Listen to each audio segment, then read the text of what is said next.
A partir de agora, na Unesp FM, Observatório do Esporte. O programa que dá bola a todas as modalidades esportivas.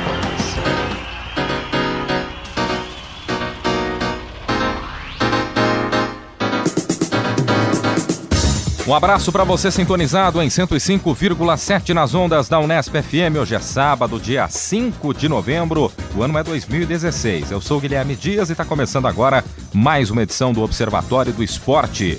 No Observatório, informação e análise dos acontecimentos esportivos da semana. Na reportagem de hoje vamos falar sobre o projeto Futebol Sustentável, organizado inicialmente pela Federação Paulista de Futebol.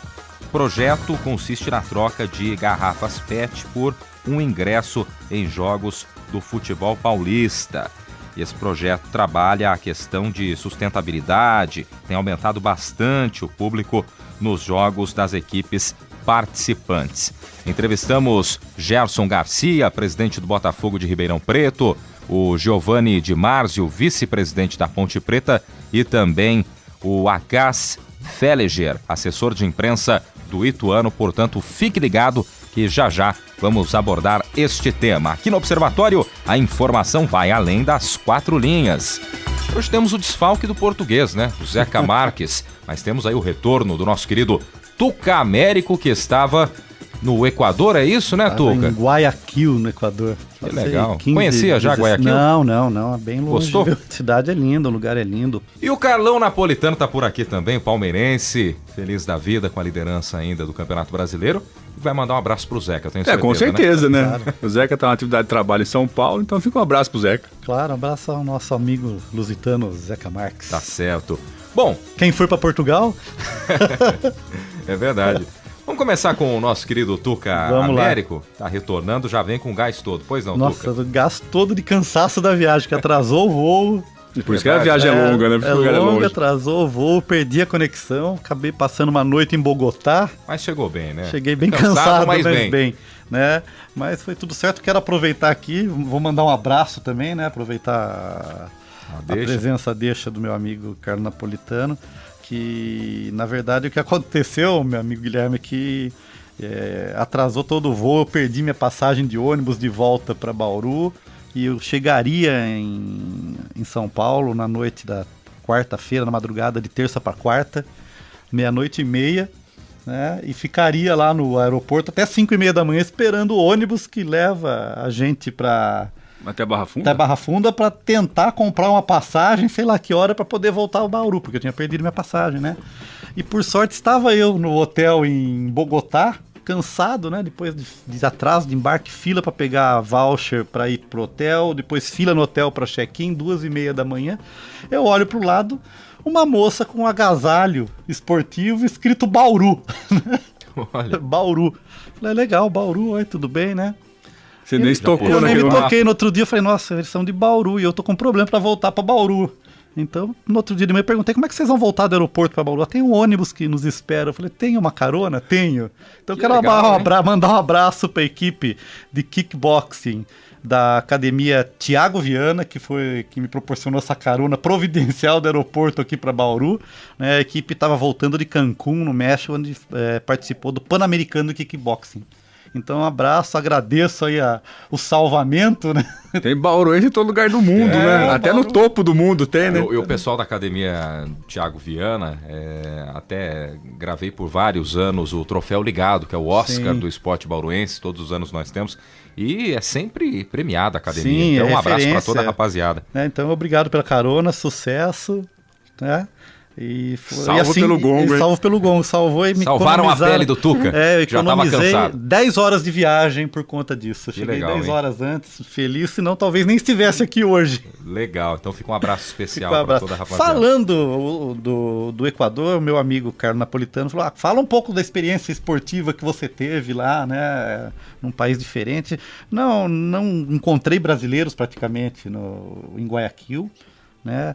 Não sei se existe uma comunidade de brasileiros, não é comum, perguntei lá, pelo menos na cidade, não existe uma população brasileira representativa, mas caminhando pela cidade, conversando com as pessoas, Carlão, é interessante, o pessoal fala que o Brasil é o país do futebol, eu já falei aqui várias vezes, que para mim o país do futebol é a Argentina, a Inglaterra, que o pessoal realmente está muito mais envolvido com o futebol do que me parece aqui no Brasil, né? E eu fiquei muito surpreso de ver um envolvimento dos equatorianos, né, com os times locais de futebol. Por coincidência, Carlão, o que está acontecendo hoje lá, é que está na final do campeonato, o campeonato é pontos corridos também aqui com o Brasil, e o Barcelona de Guayaquil é o Palmeiras do Equador. Tá quase igual a gente, né? Tá na frente, tá 6 pontos, e o Emelec correndo ali. Querendo chegar. Né? E foi muito interessante ver o clássico dos 6 pontos, que foi o Barcelona de Guayaquil e o Emelec. Né, e o Emelec ganhou o Barcelona e Guayaquil ganhou de 1 gol de diferença, de 1-0. E precisa ver a movimentação na cidade. Eu acho que eu mandei uma foto, o Carlão viu no Facebook. Botou no Facebook. Andando na rua, as vitrines de loja ou restaurantes que tinham TV, o povo ficava lotado, você não conseguia passar na calçada, de tanta gente acompanhando os jogos. Agora uma coisa ingrata, sabe o horário que é jogo lá? Eu lembro que você colocou no meio da tarde, não é? Quarta-feira, 4 da tarde, num sol monstruoso, um calor, e estavam as equipes jogando lá. E pelo que eu perguntei para as pessoas que eu tive contato... Tem uma explicação pelo horário? Grade da televisão, para variar. Sempre grade da TV, Sempre né? grade da TV. Muda o lugar, mas o problema é o mesmo. Mas é isso. A novela das 8 lá deve ser bem importante, né?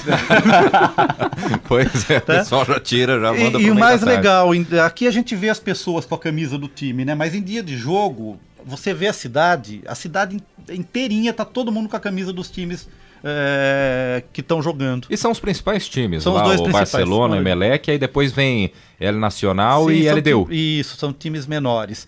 E são torcidas importantes e uma torcida muito, muito apaixonada. Você via no dia do jogo e no dia posterior, mesmo o time que perdeu, as pessoas estavam andando com a camisa do clube na rua. Não é só na boa. Não, mas um mal que acontece aqui também. Esse jogo foi de torcida única por causa de violência. Então a gente vai observando mesmo que muda o país, mas os problemas, eles se repetem, né? Bom, depois o Tuca dividir conosco essa experiência, falando um pouquinho mais do esporte equatoriano, em especial o futebol. Quais os tópicos para essa semana, Tuca? Bem, vamos lá, dois comentários só, né? Estava lendo uma entrevista do Caio Júnior, que hoje é técnico da Chapecoense, né? Que está entre os 4 fazendo um belo trabalho na Sul-Americana, né? Na Copa Sul-Americana, vai jogar com o São Lourenço. Não sei se ganha do São Lourenço, não. Você acha que ganha? O 0-0 serve, né, para Chapecoense. Empatou 1-1 lá e jogando bem. Então vamos ver aí. Tá. Mas lendo a entrevista do Caio Júnior, né, 2 coisas que ele comentou eu queria retomar aqui, né? Uma é a questão dos técnicos estrangeiros do Brasil, que ele se mostrou a favor, né? A gente já discutiu bem isso aqui, né? Eu acho que é uma besteira esse negócio de tem uma escola brasileira de futebol, isso pode até ter, como já disse o Guardiola, né? Mas eu acho que esse conhecimento de técnico dos países seria importante, né? Que a gente não conseguiu ter um técnico que encaixasse bem aqui no Brasil, mas ele se mostra a favor. Mas um dos argumentos que ele coloca para não ter um êxito de treinadores brasileiros em nível mundial, que ele, nesses últimos anos, ele coloca o 7-1 como fator determinante. Não acredito, não. Então, é isso que eu queria colocar para consideração. Eu não muito vejo, também, muito né? recente. Eu não creio que isso seja um fator determinante para você não ter uma escola de técnicos. Eu acho que tem entraves piores aí. Acho que a língua é um entrave. Teve uma discussão do Luxemburgo, a gente falou nos programas atrás, no Bem Amigos. E também acho que tem a questão do hábito cultural. Né? Acho que a nossa cultura futebolística ela diverge muito da cultura do europeu, por exemplo. Sim. Né? Aqui é muito... o trato com os atletas, eu acho que é muito com trato de molecado, ou seja, muito na base do apadrinhamento. Professoral. E eu acho que isso aí não é o padrão europeu.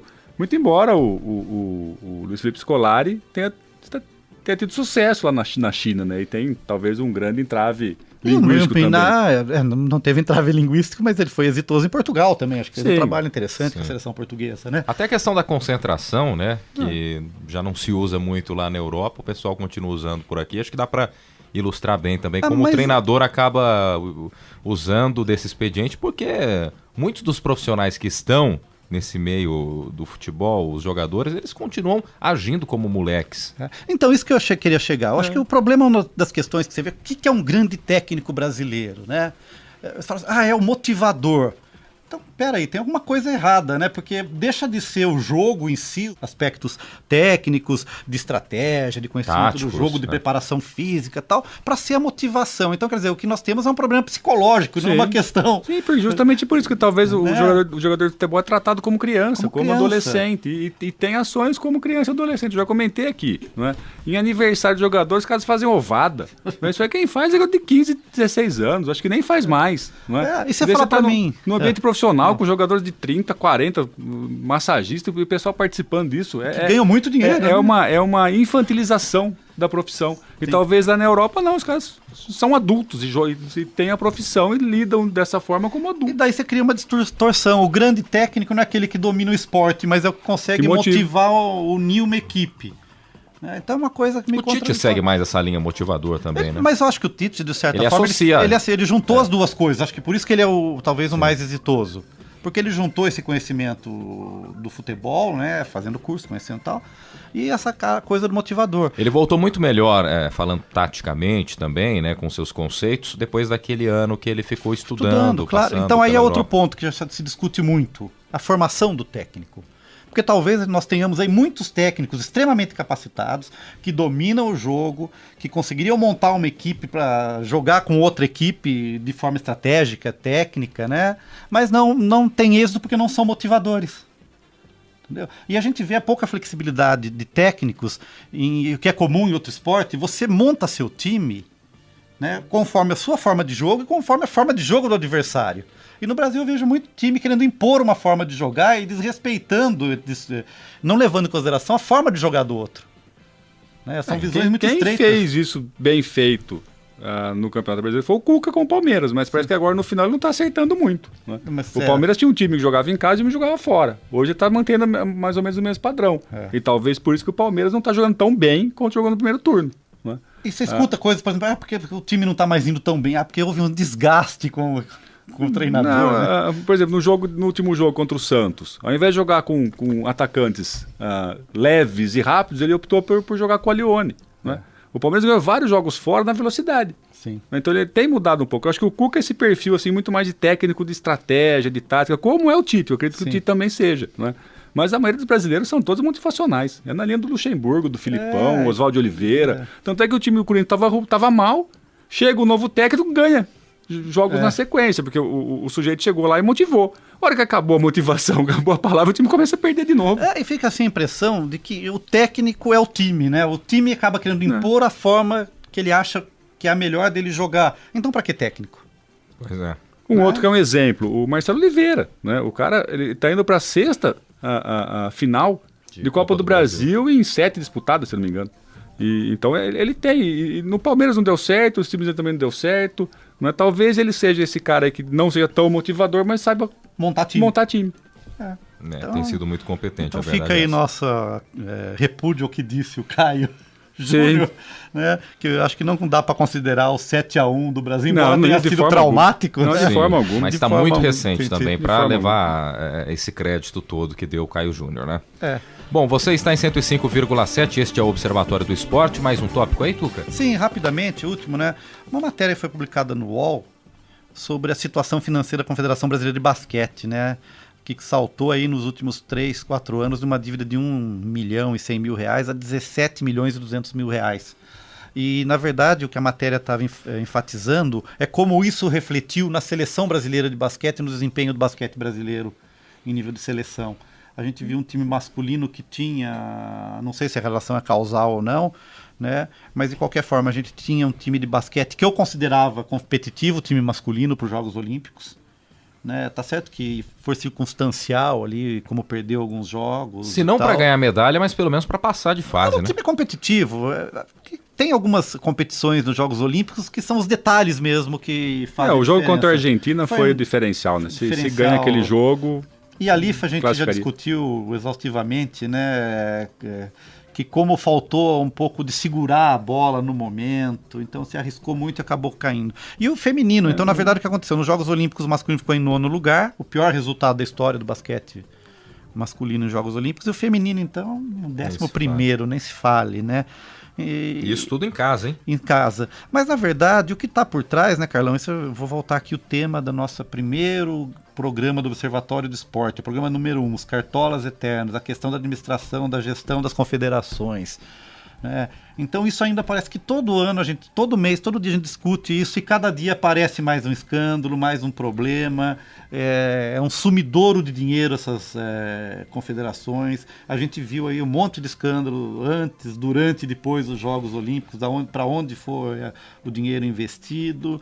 Então, mas até onde vai isso, né? Não vai ter um fim? Nós não vamos conseguir resolver esse problema? Ô Tuca, mas acho que esse é um problema sério, acho que teria que ter mandato, né, e prazo nesse sentido, mas como são entidades privadas, quem faz o estatuto são eles mesmos, então fazem até em proveito próprio. Mas em relação à seleção brasileira nas Olimpíadas, eu até estava conversando esses dias com o meu compadre, que é um grande entendedor de basquete, o Paulo. Ele falou, faltou o Larry Taylor nessa seleção. Por mais instável que o Larry Taylor seja nas suas ações, os armadores que a seleção levou não deram conta. Não é?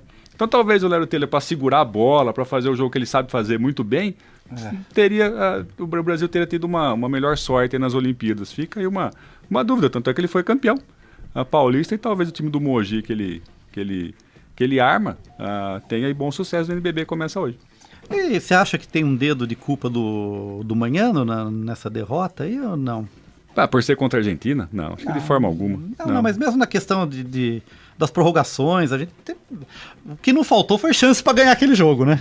Talvez alguém que ganhar, era obrigação. Talvez alguém que segurasse a bola, e esse é o Léo. Mas pela forma que se desenhou a partida, é claro que teve até mais uma rodada depois contra a Nigéria, quando o Brasil venceu, né? Mas já estava eliminado ali, não tinha mais... Era um jogo decisivo. A partida-chave era aquela, e não poderia ter perdido do jeito que perdeu. Com a chance, duas chances. E aí tem que dividir a culpa, claro, não só a gente está falando aí de dirigentes, mas aí entra Manhano, comissão técnica, jogadores, todo mundo envolvido ali. Não teve o controle e a calma para poder todo mundo envolvido, porque um jogo que não tem cabimento perder a partida do jeito que foi. Você perde para a Argentina, é um resultado normal em qualquer oportunidade, mas naquela ocasião específica não. Ok. Era diferente a coisa. Eram esses os meus comentários de hoje. Tá certo, este é o Tuca Américo trazendo aí seus tópicos, e vamos de imediato já com Carlo Napolitano. Pois não, Carlo? Vamos continuar no basquete. É? É o time... Eu acho que eu sei. Qual time você vai citar agora? Vamos lá. Criarte. Exatamente. Certo. Tô bom de palpite. Bauru, na tarde de quarta-feira do feriadão, teve uma rodada dupla lá na Escola Criarte, na quadra poliesportiva. Bauru contra Prudente. Né? Então foram dois jogos importantes, os dois últimos jogos da rodada classificatória. Quais categorias, Carol? Categoria sub-13 e sub-14. Legal. E o time da Criarte, Suzete Basquete, ganhou os dois jogos. O primeiro do sub-13 foi 46-27, um jogo fácil, né? Relativamente fácil. O time da Criarte mostrou a sua... Impôs o seu ritmo? Impôs o seu ritmo, os jogadores são melhores mesmo, e todos eles sabem jogar, tem uma boa base que a Suzete ensina, mas o emocionante foi o segundo jogo, né? O sub-14. Esse time, essa geração, ele já tem uma rivalidade desde 2012, quando o Bauru foi campeão pela primeira vez lá em Prudente, num jogo que terminou com 1 ponto de diferença, né? E eram um jogo aqui e 2 lá. Nós ganhamos aqui, perdemos lá e ganhamos um lá, né? Nesse jogo, o detalhe, assim, o fator importante e emocionante que é legal no basquete foi a condição da partida, né? O Bauru saiu perdendo no primeiro quarto. O segundo time que entrou no segundo quarto virou o jogo em 10 pontos. E no terceiro e no quarto, o time de Prudente veio diminuir a diferença. Encostou e virou o jogo, Guilherme. Virou o jogo faltando 1 minuto, né? Com uma bola de 2, um lance de 2 e com uma falta, né? Até uma pergunta, como são divididos os períodos? 4 quartos? Mesma coisa, 10. De 10. O pivôzão do time de Prudente, que tem o meu tamanho com sub-14, mas deve ter sido 1,85 m mais ou menos, ele errou o lance livre, que abriria 2 pontos de vantagem, estava 39-38. O time da Criarte foi no contra-ataque, né? Recebeu uma falta, o jogador, e foi para o lance livre. Ele fez o primeiro empatando o jogo, né? Ele arremessou a segunda bola, errou, a bola sobrou no ataque para o time da Criarte, com o cronômetro correndo. A bola saiu em linha de fundo para o time da Criarte, ainda no contra-ataque. A hora que sai a bola, o juiz avisa, falta 1 segundo. Fundo bola, então. Fundo bola pro time da Criarte. a bola sai, é lançada para o jogador, ele estava na linha de 3, ele arremessa e acerta a cesta. Então o time da Criarte vai abaixo o ginásio. Vai abaixo, né? Foi invasão de quadra e tudo mais. E o interessante é o seguinte, que Bauru precisaria ganhar de 2 pontos de diferença para trazer as finais para Bauru. Peraí, invadiram a quadra, vai perder mando. Não perde, já tinha acabado o jogo. Tá certo. E aí o time da Criarte venceu por 3 pontos de diferença e conseguiu trazer as finais aqui para Bauru. Então vai ter um jogo na final lá em Prudente e 2... eu vi, só pela história do jogo já devia valer título. Sim, todo mundo falou, né? Os colegas falaram, se fosse NBA, esse lance livre ficaria aparecendo um mês na televisão norte-americana. Se fosse no NBB na Globo, porque foi bem legal. Quem tiver curiosidade, eu vi alguém postou o vídeo no Facebook. Sim. Eu vi o vídeo realmente emocionante. E a cesta que o rapazinho, o molequinho fez. Quem postou foi o seu Edson Michelini, que é o avô do menino que fez o ponto, o Felipe Michelini, o Filipinho, né? E foi emocionante. E, assim, eu até coloquei que é um sucesso na internet. São mais de 150 curtidas, 11 compartilhamentos e 20 comentários. Então é um sucesso. É um sucesso. Bombou na internet o negócio. Então, quem quiser ver, procure lá. Não sei se a página do seu Edson é aberta, mas é só entrar lá que o lance é bem legal. Legal. E assim, o que é legal também é que um pai, um colega lá que é pai de um jogador, ele canta a vitória antes da bola cair na cesta. Então ele começa a gritar: acabou. Então eu até brinquei que ele teve o dia de Galvão Bueno. Ele narrou o jogo ali. Então foi muito legal e parabéns pra molecada, pro time todo, pra Suzete. Sem dúvida, né? A gente brinca aqui, mas fica realmente a nossa missão também de parabenizar, incentivar esses garotos, independentemente do resultado, se fosse derrota para Prudente, nesse caso foi vitória, mas muito bacana ver essa movimentação na base do basquetebol, né? Não, e essa geração do Sub-14, eles jogam juntos desde os 12 anos, então tem 4 anos já que eles estão jogando, desde os 10 anos de idade eles jogam, e essa rivalidade com o Prudente é bem legal, eles já se conhecem, já sabem a marca de cada um do outro time e tal, então foi o início de tarde na quarta-feira, é um clássico, foi uma tarde de quarta-feira bem emocionante lá no ginásio da Criarte. Legal. Mais algum tópico aí, Não, o basquete de hoje, né? A gente tem que comentar o início do NBB. Do NBB com Bauru Basquete e Flamengo, né? A novidade, talvez a boa novidade para isso é a transmissão pela Rede Bandeirantes, que comprou os direitos, então vai transmitir, a promessa é fazer a transmissão de um jogo por semana. Então aí o que o Tuca falou de problema relacionado a dinheiro, a gestão, essas coisas, talvez agora possa ter uma boa alavancada aí também para o NBB numa televisão que é maior, tem mais importância como a TV Bandeirantes. E a Bandeirantes já em outros tempos transmitiu também, não no formato NBB. NBB, se não me falha a memória, é a primeira vez, mas eu me lembro que no ano que o Bauru Basquete... No ano que o Bauru Basquete foi campeão, né? Foi o último ano que a Bandeirantes transmitiu. Então tá aí um prenúncio aí. Um presságio? Um presságio. Tem repeteco de título? Pode ser. E o legal também, acho que para quem gosta do basquete, quem gosta de Bauru, a volta do Gui Deodato, né? Que teve um ano ausente, talvez tenha tido aí um ganho de experiência e volta para o Bauru como uma opção na ala. Ele volta no momento que ele vai ter que chamar responsabilidade, porque aquele momento Gui Deodato, revelação, já foi. Agora ele tem que chamar a responsabilidade de ser um dos protagonistas desse time. Mas a impressão que deu é que ele jogou bastante, né? Então acho que ele ganhou maturidade, experiência. O GG que chegou também. O GG também, acho Não que é uma gostei da saída do Roy Booker. Achei que fez um campeonato paulista equilibrado. É claro que a gente sabe também das limitações financeiras por parte do Bauru Basquete, né? Mas não gostei da saída do Roy Booker. Mas fica aí o convite, né, para os amantes do esporte, do basquetebol, acompanhar esse NBB que promete ser um dos mais equilibrados dos últimos anos, com o Flamengo chegando bem, o Vasco da Gama, que decidiu o Campeonato Carioca jogando muito bem e com um elenco forte, Mogi das Cruzes, atual campeão paulista, Brasília, que sempre vem com um time competitivo. Eu colocaria Bauru no mesmo nível aí de Pinheiros, essa era a minha pergunta. Franca. Qual a expectativa desse time pro NBB? Para mim, semifinal é uma boa nesse momento, se não chegar mais nenhum reforço. Cara, entre os 4 ali é lucro. Eu vejo, não sei se o Carlão concorda, Mogi, Flamengo e o próprio Vasco da Gama um pouquinho à frente de Bauru. Não no quinteto. Eu acho que quinteto por quinteto, Bauru bate de frente. Agora, quando começa a utilizar o restante do elenco, o banco, aí eu acho que o Bauru já está no nível aí de Franca, Pinheiros, basquete cearense, cai um pouquinho, Carlão. Não, eu acho que tem chance, acho que todo mundo está nivelado. Acho que esses 5 que você mencionou no início aí tem chance de ser campeão. E aí é como chega nas finais, né? Como o time chega lá, né? Bauru ano passado teve a perda nas finais do Fischer, que era o armador que se machucou. E talvez o GG venha para fazer essa função, né? Como um bom armador, um armador campeão, né? Muito embora reserva, ele é campeoníssimo pelo tempo no Flamengo, né? Estava no Rio Claro também, e o Rio Claro acabou tendo o seu time desativado, né? Para a sequência da temporada. Mas fica a expectativa. Esse time do Bauru Basquete tanto pode ser mais uma vez finalista, né? Crescer na competição, brigar por título, como também não vai causar nenhuma surpresa se ficar ali em 6º, 5º lugar. Agora é incrível, né? Como mudou essa coisa no esporte, né? Quando a gente era mais novinho, adolescente ou jovem, né, Carlão? A gente tinha os times titulares, né? Tanto de futebol, de basquete, de vôlei. E hoje você não consegue mais. Você pode falar num time que começa jogando, mas é um tipo de atividade tão intensa que se você não tiver atletas praticamente do mesmo nível no banco, né? É muito difícil você chegar no final de uma competição. E você vê isso mesmo no basquete, no vôlei, no futebol hoje, com múltiplos campeonatos ao mesmo tempo, né?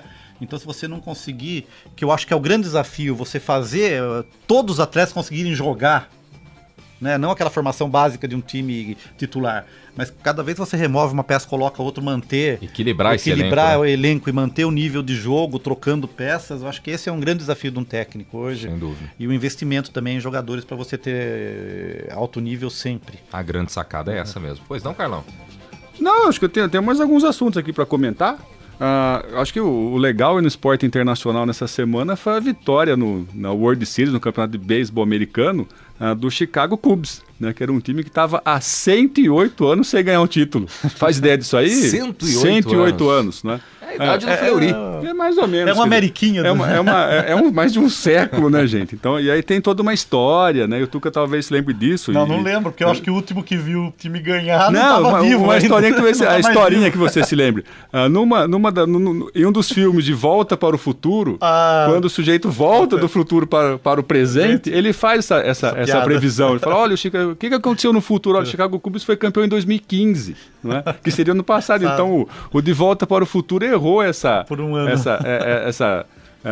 previsão por uma temporada. Não previsão, porque ele estava lá, não é nem previsão, né? Ele só errou na notícia por uma temporada. Sim. Porque e tem toda a história de uma maldição, isso foi retratado no Globo Esporte na última quinta-feira, que um sujeito, na decisão em 1908, ele estava com um bode no estádio e tiraram o torcedor com o bode. Ele falou, então vai ficar muito tempo sem ser campeão. Nunca mais. Então falavam que era a maldição do bode, não é? Teve um torcedor que tentou pegar a bola. Pode ser, não sei. Descobri se levaram o bode nessa final. Foi essa história? Teve um torcedor que tentou pegar a bola também? Ela escapuliu da mão Isso foi dele. Em 2003. O time estava na World Series e um torcedor atrapalhou o jogo. Ele pegou a bola... Sair do estádio também. Isso, e aí aquele ponto foi atribuído para o time adversário e o time deixou de ser o campeão em 2003.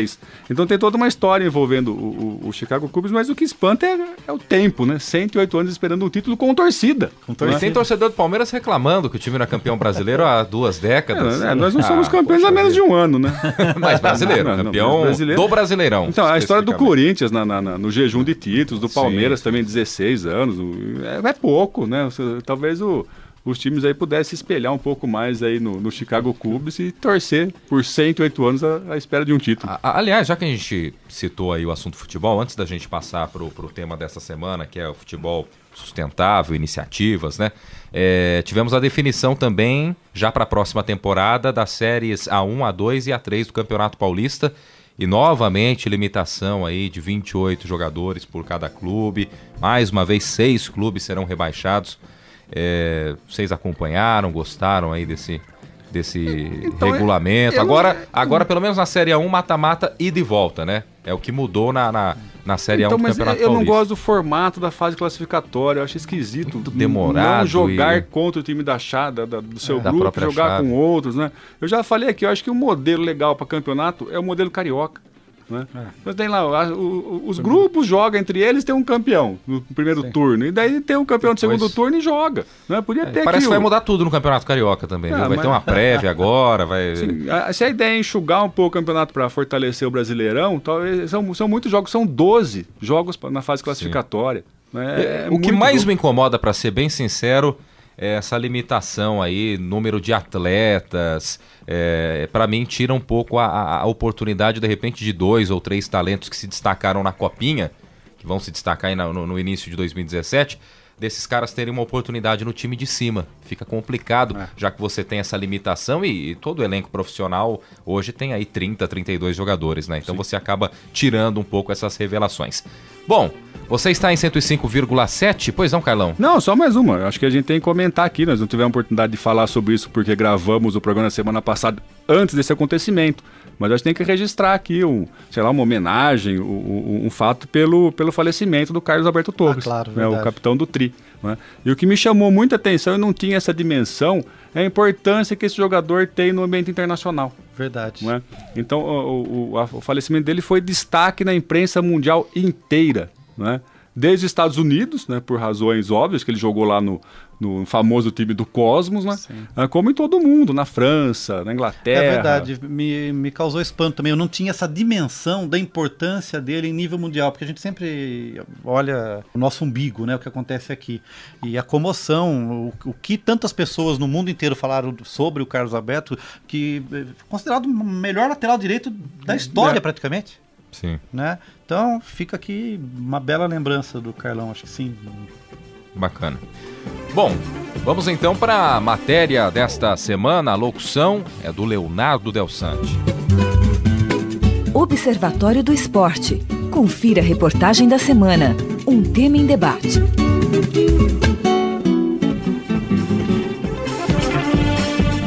O projeto Futebol Sustentável foi idealizado por Edivaldo Ferraz, presidente da EEL Marketing Esportivo. Edivaldo levou a ideia até a Federação Paulista de Futebol e aos clubes do interior. A ideia central consiste na troca de 2 garrafas PET por um ingresso, sendo que os recipientes recolhidos são enviados para as cooperativas locais das cidades onde os jogos ocorrem. Em 17 partidas de 2015, foram arrecadadas cerca de 120 mil garrafas.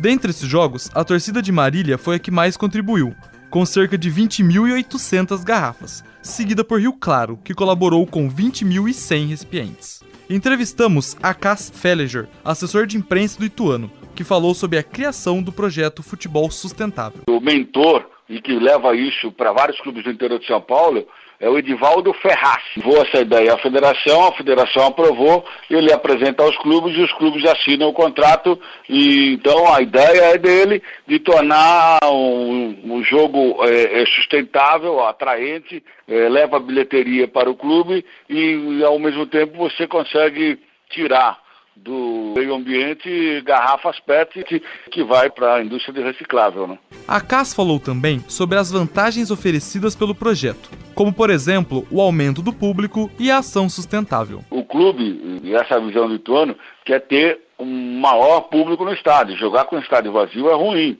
E aí você consegue atrair uma quantidade grande de torcedor, porque o torcedor não está gastando dinheiro, não está pagando, todo mundo toma seu refrigerante, então acaba consumindo o produto que está na garrafa PET, ele só guarda, em vez de colocar no lixo ou jogar no meio ambiente, ele guarda, vai e troca por 2 ingressos. Aliás, 2 ingressos não, cada 2 garrafas, 1 ingresso. Então, se colabora com o meio ambiente, participa de algo que é benéfico e aumenta o público. O assessor Akash Felleger também falou sobre a satisfação do time em participar do projeto. A gente está satisfeito, a gente gosta, ajudou, aumentou mais que dobro o público. A média de público lá era 1.200, 1.300 e passou a ser a 3,5. Então, quase que não chegou a triplicar, mas quase que triplica, né? Então, foi bem positivo para nós o jogo, a promoção, o jogo sustentável. Gerson Garcia, presidente do Botafogo de Ribeirão Preto, nos contou que uma das principais razões para aderir ao projeto foi o aumento do público nos jogos. O Botafogo participou porque disputavam competições em momentos importantes que buscávamos a classificação para chegarmos à Série C do Campeonato Brasileiro e queríamos que a equipe pudesse contar com o apoio maciço da nossa torcida. Em função do momento econômico que o país vivia e as pessoas com dificuldade financeiras aí para adquirir ingressos, nós entramos nesse projeto que possibilitou que o torcedor e a família pudesse estar presente nos estádios. O presidente do Botafogo de Ribeirão Preto falou ainda sobre a quantidade de ingressos vendidos durante o projeto sustentável. Começou com 15, 17, 24 e agora esse ano, o último jogo que nós fizemos, foram 27 mil pessoas. Gerson Garcia explicou também quais são os motivos para o Botafogo não participar do futebol sustentável no Campeonato Paulista. É que é um tipo de competição, são só 6 jogos que o clube fará no estádio, então é um clube, os adversários do Campeonato Paulista atrai público muito grande aos estádios, então por isso que no Campeonato Paulista a gente não deve fazer. O presidente do Botafogo de Ribeirão Preto, Gerson Garcia, complementou ressaltando a possibilidade de divulgação da marca do time que o projeto possibilita. A marca do clube ser dito em todos os meios de comunicação, o nome do nosso clube está sendo divulgado, né? Então você tem um ganho institucional muito grande com a marca, com a exposição dos seus patrocinadores, com a venda de souvenir do clube, com a venda de bebida no estádio, quer dizer, os ganhos são significativos. O Observatório do Esporte ouviu também Giovanni Di Marzio, vice-presidente da Ponte Preta.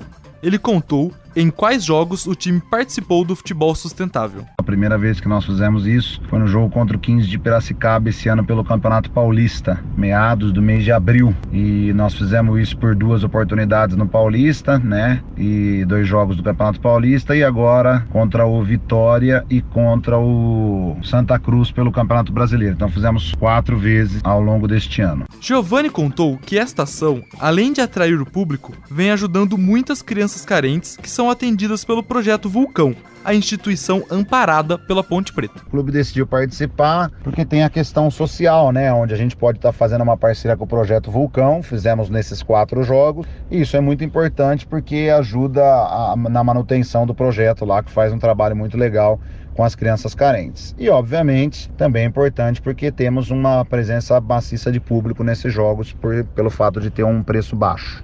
O vice-presidente da Ponte Preta, Giovanni Di Marzio, também falou qual o tipo de público que o projeto atraiu. Atraiu mais um público família, né? Como eu disse, no jogo com o 15 com a Água Santa foram 5 mil a mais em cada jogo e agora 8 mil a mais em cada jogo contra a Vitória e Santa Cruz. É mais um público família, um público que não teria acesso a esse jogo mais popular, né? Vamos dizer assim, porque pelo custo do preço do ingresso ser muito baixo. Então isso é muito importante para nós, que traz para o estádio aquele torcedor que geralmente não viria se fosse o ingresso a R$40, por exemplo. Giovanni revelou ainda qual foi a quantidade de ingressos disponibilizados neste ano para o projeto. No Campeonato Paulista nós trocamos 5 mil ingressos e no Brasileiro trocamos cerca de 7 mil, 8 mil. Nos 2 jogos do Brasileiro, cada um, então são 16 mil, e no Paulista 5 mais 5, 10 mil, total 26 mil ao longo do ano. Giovanni Di Marzio também falou sobre os diversos projetos que a Ponte Preta participa e sobre os benefícios trazidos pelo futebol sustentável. O que eu posso dizer para os ouvintes é que a Ponte Preta ela faz várias ações de cunho sociais, né, ao longo do ano. Várias são as ações com projetos, com entidades, com crianças, com adultos, com idosos, e essa é mais uma das ações que a Ponte Preta faz. E também a Ponte Preta sempre vai querer o estádio cheio, né, ter uma afinidade com o torcedor dela, e isso é importante para as 2 situações, para termos o estádio cheio e podermos ajudar aquelas crianças que precisam, aqueles projetos que precisam de ajuda. Muito bem, depois da locução do Leonardo Del Sante, vamos aos agradecimentos. Agradecendo ao Gerson Garcia, que é presidente do Botafogo de Ribeirão Preto, o vice-presidente da Ponte Preta, o Giovanni Di Marzio, e também o Acas Felleger, ele que é assessor de imprensa do Ituano. Conosco agora para falar um pouquinho mais deste conteúdo, a Adriele Silva e também o Tomás Garcia. A gente começa justamente com o Tomás. Queria que você falasse a sua interpretação desse tipo de iniciativa no futebol, Tomás. Um abraço para você. Um abraço, Guilherme, um abraço para todos os ouvintes.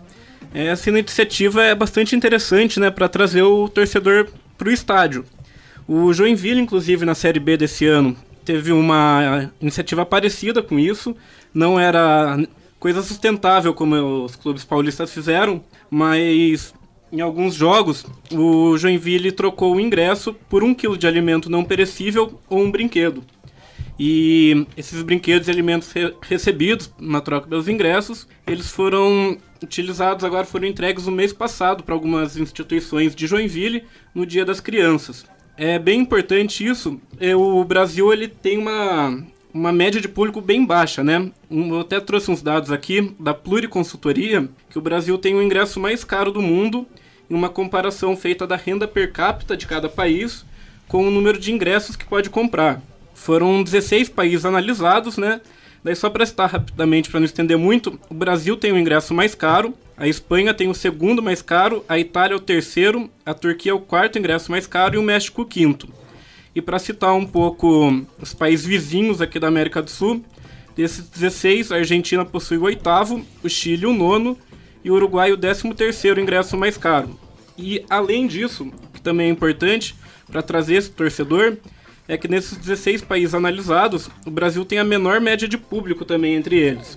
O Brasil, na última edição do Campeonato Nacional, teve uma média de 12.983 torcedores por jogo.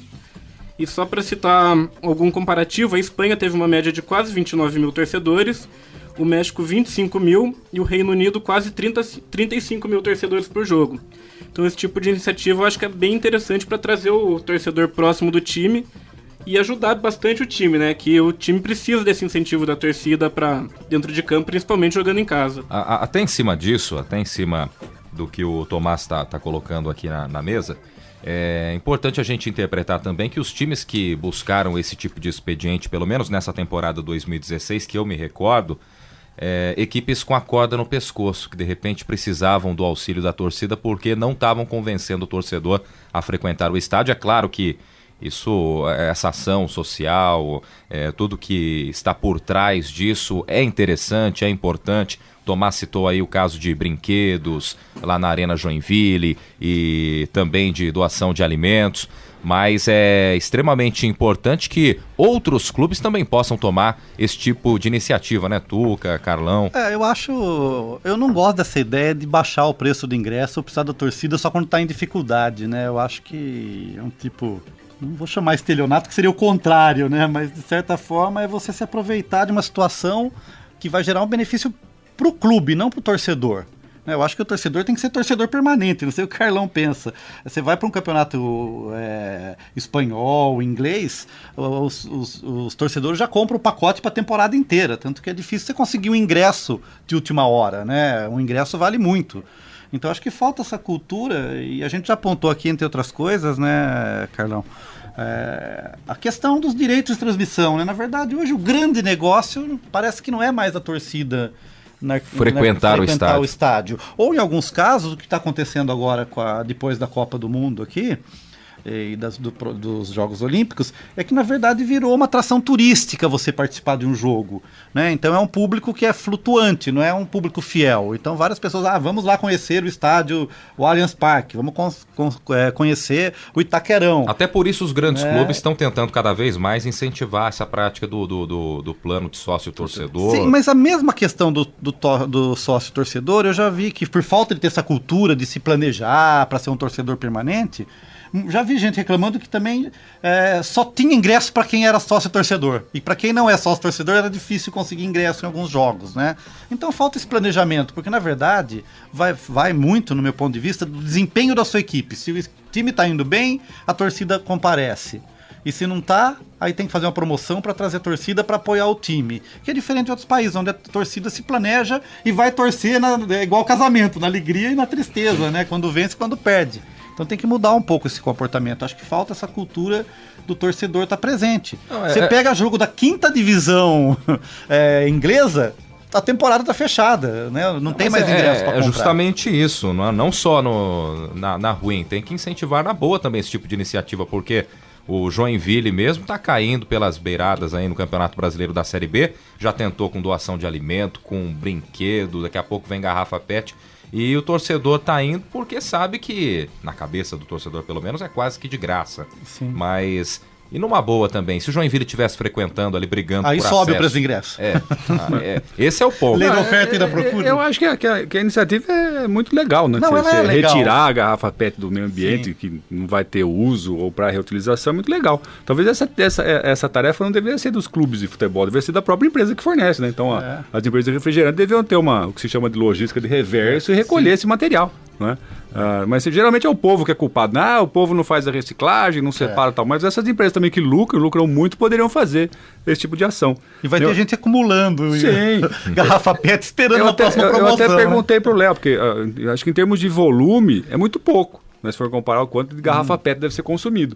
Eu até perguntei pro Tomás se algum time de São Paulo, algum grande, teria aderido ao programa. São Paulo, Corinthians, Palmeiras, tal. O São Paulo poderia fazer isso, né? Tá precisando de gente, né? O São Paulo Futebol Clube chegou a baixar o preço do ingresso, mas não aderiu. Tem um estádio para 60 mil, ficaram felizes que venderam 30 pro jogo de hoje à noite contra o Corinthians, né? Então teria mais 30 mil garrafas PET recolhidas, ele seria um bom volume. E esse volume de garrafas PET da capital não chegaria aqui no interior, né? Porque eles jogam no Rio Tietê, vem desembocar aqui em Bauru, Minas do Tietê e tudo mais, né? Mas uma outra coisa também, conversei antes aqui com o Tomás e perguntei até o time de Varsóvia, que eu tinha esquecido, que é o Legia. O Legia Real Madrid na quarta-feira foi um espetáculo deprimente, né? Um baita jogo 3-3 sem torcida.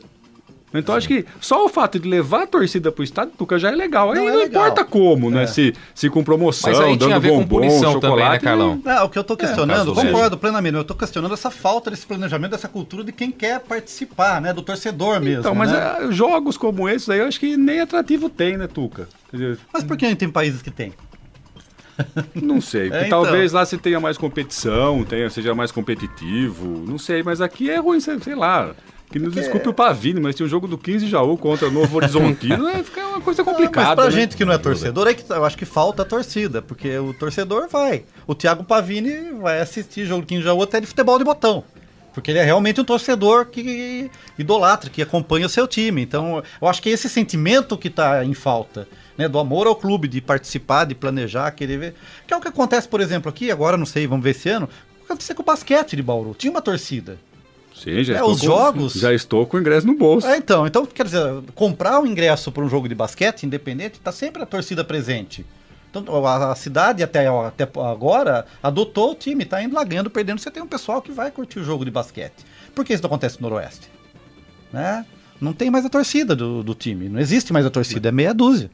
Até fazendo uma defesa, mandando um abraço pro Thiago Pavini, né? Só o último jogo do 15 de Jaú, tudo bem, brigando por acesso, mas só ali 12, 13 mil torcedores, já deu quase que o público do ano inteiro no Noroeste, né? O Noroeste só jogou no primeiro semestre, mas uma média aí de 1.200 torcedores por jogo. Pouco, né? Então, a média de público de um jogo do 15 de Jaú deu dos 10 jogos que o Noroeste teve aqui em Bauru, o que é deprimente. Você pega, por exemplo, Buenos Aires, eu fiz lá um recorrido pelos campos, né, com um amigo, com o Sérgio Bruno Trivelato, e você vai lá, um estádio pequenininho, Barraca Central.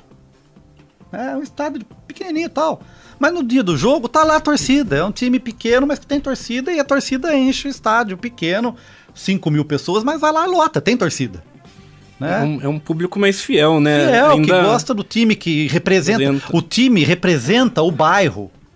Né? A torcida se vê representada como identidade pelo time de futebol. Né?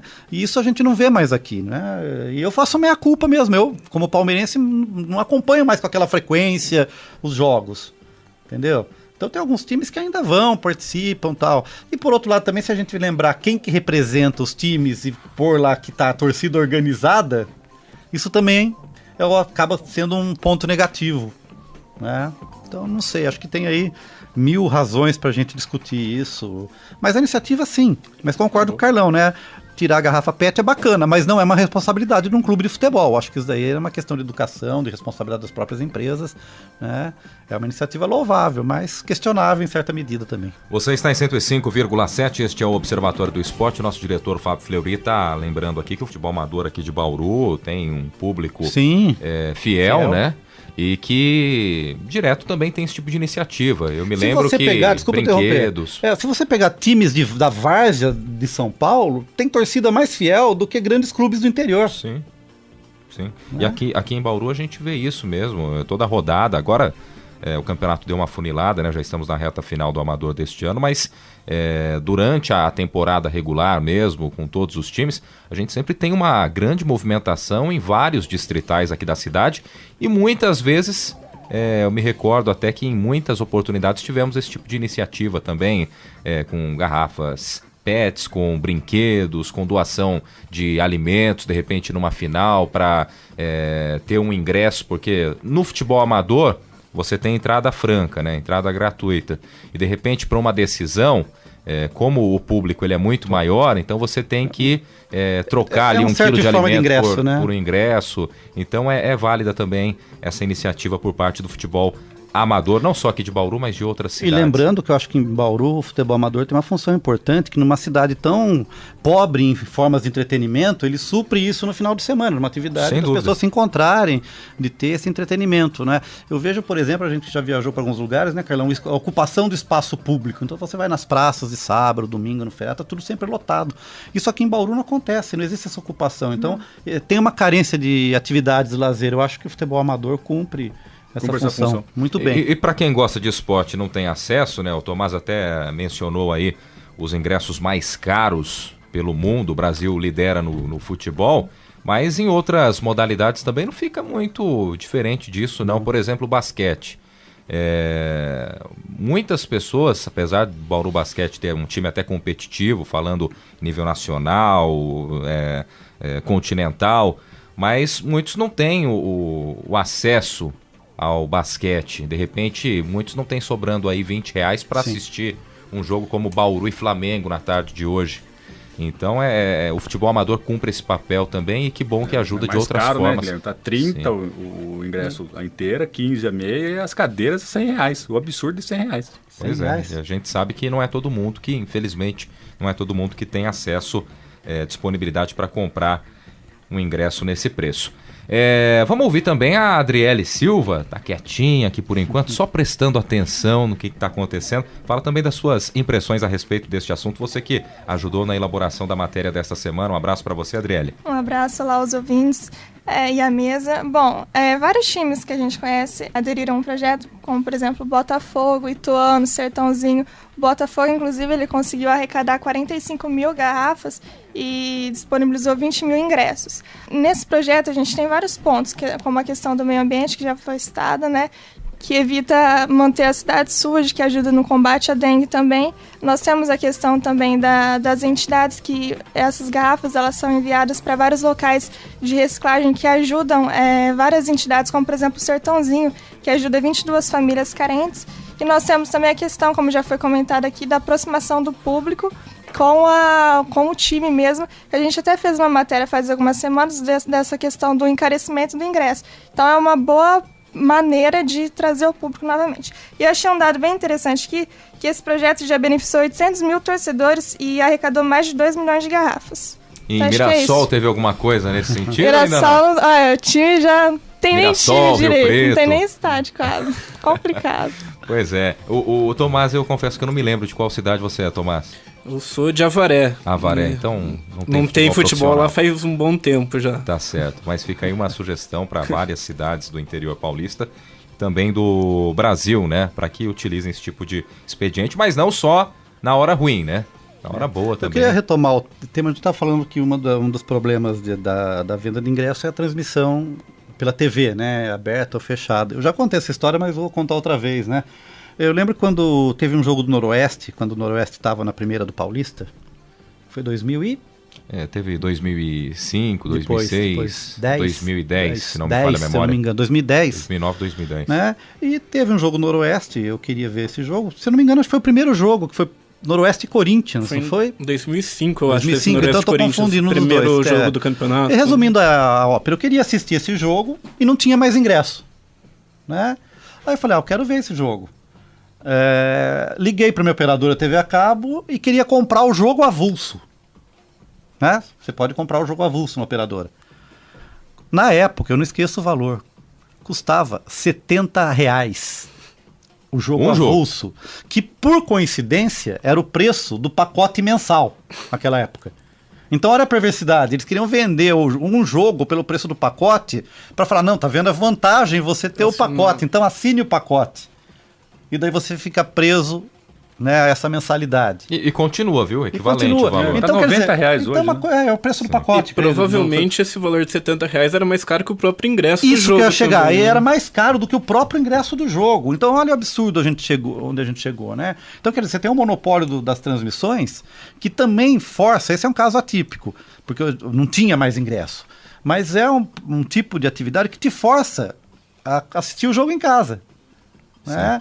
E no interior de São Paulo, onde os estádios não tem lá aquela qualidade para a torcida, você não tem um banheiro limpo, você não tem uma cadeira confortável para sentar, né? Talvez para consumir uma bebida, uma coisa para comer é caro, você está limitado. Tuca, que você estava no Equador, em Guayaquil, você não ouviu os 2 programas atrás. Eu cheguei em Araraquara, Palmeiras e Cruzeiro. Eu cheguei em Araraquara às 6 horas da tarde. Eu fui entrar no estádio de futebol às 15 para as 8 da noite. Já tinha começado o jogo às 7h30. Né? Para fazer a troca do ingresso. Então, nesse caso, eu prefiro assistir o jogo em casa mesmo. Né? Só que assistir um jogo sem torcida não tem graça. Alguém tem que ir. Claro, né? Que a torcida faz parte do espetáculo. Mas entre pagar um valor para assistir o jogo no estádio, demorar 2 horas para entrar no estádio, eu prefiro pagar os 90 e ficar em casa, tranquilo, no meu sofá e assistir no conforto. Não, e atualmente com a qualidade de imagem, de som, o tamanho das telas que você tem em casa, realmente é tentador. Coloca lá no mosaico, consegue assistir 4 partidas de uma vez só, né? Até contar um episódio rápido que aconteceu recentemente, ainda sobre o preço do Premier, né, do pay-per-view. Tava assistindo um jogo do Corinthians e de repente caiu o sinal, eu não sei o que aconteceu lá, e a minha operadora é a NET. Não estamos fazendo publicidade. Não. Aliás, seria uma publicidade negativa, né? Porque caiu o sinal. Vou cortar teu sinal agora. Liguei para a operadora para saber o que estava acontecendo e o sinal ele só foi voltar depois do jogo.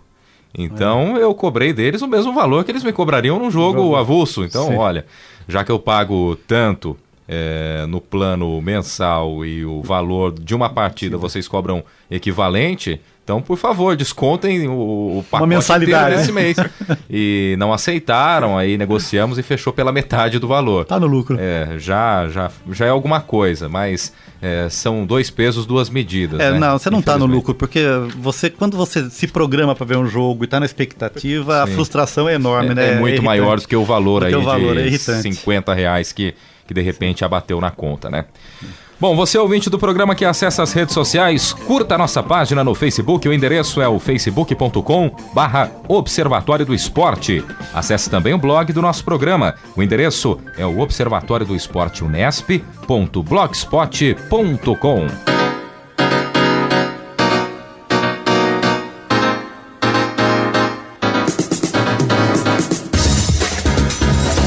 E o Observatório do Esporte deste sábado vai ficando por aqui. Teve locução de Guilherme Dias e Leonardo Del Sante, com comentários de Tuca Américo e Carlo Napolitano. Equipe de reportagem, Heitor Facini, Leonardo Guerino, Isaac Toledo, Gabriela Brizotti, Adriele Silva, Leonardo Del Sante, Tomás Garcia, André Magalhães, Gustavo Lustosa e Camila Gabriele. Direção, Fábio Fleury. Trabalhos técnicos de Paulo Pepa. O Observatório do Esporte é uma atividade de extensão do GECEF, Grupo de Estudos de Comunicação Esportiva e Futebol da Unesp. Para você, um grande abraço, obrigado pelo carinho da audiência e até a próxima. Observatório do Esporte, informação além das 4 linhas.